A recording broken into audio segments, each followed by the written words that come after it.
ఏలేరు రిజర్వాయర్లో సైక్లోన్ వస్తూ ఉంది. ఆ ప్రాంతానికి అది డీప్ డిప్రెషన్గా మారుతుంది, భారీ వర్షాలు కురుస్తాయి అని చెప్పి తెలిసి ఉన్నా కూడా రిజర్వాయర్లకు సంబంధించిన ఫ్లడ్ కుషన్ మేనేజ్మెంటు పూర్తిగా గాలికి వదిలేశారు.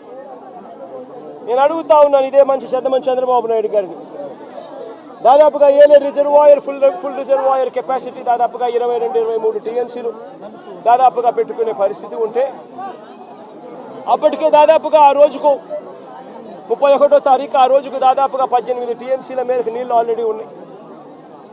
మరి ఫ్లడ్ కుషన్ ఖచ్చితంగా దాన్ని మెయింటైన్ చేస్తూ అడుగులు వేయాలా లేదా? కానీ వీళ్ళంతా ఏం చేశారు? సెప్టెంబర్ 1వ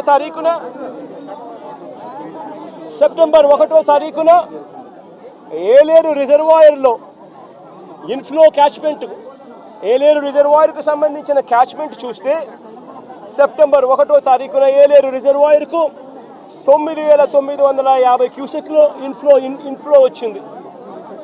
మరి బుద్ధి జ్ఞానం ఉన్నవాడు ఆ 9,950 క్యూసెక్లు కిందికి వదిలేయాలి కదా. ఎందుకనంటే ఏలేరు రిజర్వాయర్ కింద అవుట్ఫ్లో కెనాల్ కెపాసిటీ, అవుట్ఫ్లో కాలువ కెపాసిటీ 14,000 క్యూసెక్స్కు కాలువ కెపాసిటీ ఉంది. కాబట్టి ఆ వచ్చిన 9,950 క్యూసెక్స్ కిందికి వదిలేయాలి కదా. వదిలేస్తే నీ ఫ్లడ్ కుషన్ అనేది నువ్వు మెయింటైన్ చేయగలుగుతావు. పైనుంచి నీళ్లు వచ్చినప్పుడు ఆ నీళ్లను రెగ్యులేట్ చేస్తూ కిందికి వదలగలుగుతాం. కానీ 9,900 క్యూసెక్స్ 9,950 క్యూసెక్స్ ఏలేరు రిజర్వాయర్లోకి ఇన్ఫ్లో వస్తే సెప్టెంబర్ 1వ తారీఖున ఏలేరు రిజర్వాయర్ నుంచి బయటికి నీళ్ళు ఎంత పంపారో తెలుసా? అవుట్ఫ్లో కేవలం 300 క్యూసెక్స్. సెప్టెంబర్ 2వ తారీఖున 7,033 క్యూసెక్లు ఏలేరు రిజర్వాయర్కి ఇన్ఫ్లో వస్తే వీళ్ళు బయటికి ఎంత పంపించారో తెలుసా? కేవలం మళ్ళీ 300 క్యూసెక్స్.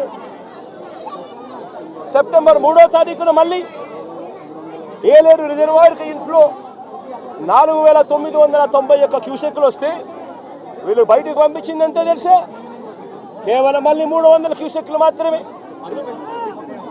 సెప్టెంబర్ 4వ తారీఖున 5,045 క్యూసెక్లు వస్తే వీళ్ళు బయటకు పంపించింది కేవలం 300 క్యూసెక్లు. ఈ మాదిరిగా రిజర్వాయర్ను రెగ్యులేట్ చేయాల్సిన కార్యక్రమం చేయకుండా canal carrying capacity, outflow capacity of the canal ఎటువంటి ముంపుకు గురి కానికుండా 14,000 క్యూసెక్స్ను పంపించగలిగే పరిస్థితి ఉన్నా సరే, మోడర్నైజేషన్ కాస్త కూస్తో సరిగ్గా జరగలేదు కాబట్టి 14 కాకపోతే దాన్ని 10,000 వేసుకోండి. కనీసం ఆ 10,000 క్యూసెక్లైనా కనీసం ఎటువంటి ముంపుకు కూడా గురి కాకుండా పంపించే పరిస్థితి ఉన్నా కూడా వీళ్ళు ఏం చేశారు? పైనుంచి నీళ్లు వస్తూ ఉన్నా కూడా ఏమాత్రం కూడా లెక్క పెట్టకుండా నిర్లక్ష్య వైఖరితో కేవలం 300 క్యూసెక్లు మాత్రమే మొదలుపెట్టారు. ఇలా వదిలిపెడుతూ ఏకంగా 9వ తారీఖు వచ్చేసరికి రిజర్వాయర్లలో స్టోరేజ్ కెపాసిటీ పూర్తిగా నిండిపోయింది. స్టోరేజ్ కెపాసిటీ పూర్తిగా నింపేశారు. వదలాల్సింది పోయి మెయింటైన్ చేయాల్సింది పోయి పూర్తిగా నింపేశారు. నింపేసరికి 9వ తారీఖున 45,335 క్యూసెక్లు నీళ్లు ఏలేరు రిజర్వాయర్కి ఇన్ఫ్లో వస్తే వీళ్ళు గత్యంతరం లేక రిజర్వాయర్ కెపాసిటీ పూర్తిగా నిండిపోయింది కాబట్టి కిందికి 21,500 క్యూసెక్లు కిందికి నీళ్ళు వదిలేశారు.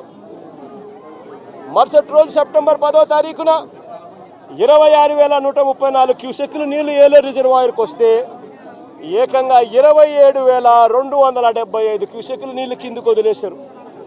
నేను అడుగుతా ఉన్నా మిమ్మల్ని, ఇది మ్యాన్ మేడ్ ఫ్లడ్ కాకపోతే ఏమిటయ్యా అని చెప్పి. నేను చెప్పేటివన్నీ కూడా వాస్తవాలు. మీ ఏలేరు రిజర్వాయర్ నుంచి వచ్చిన డేటా ఇది. నిజంగా ఒక బాధ్యత లేని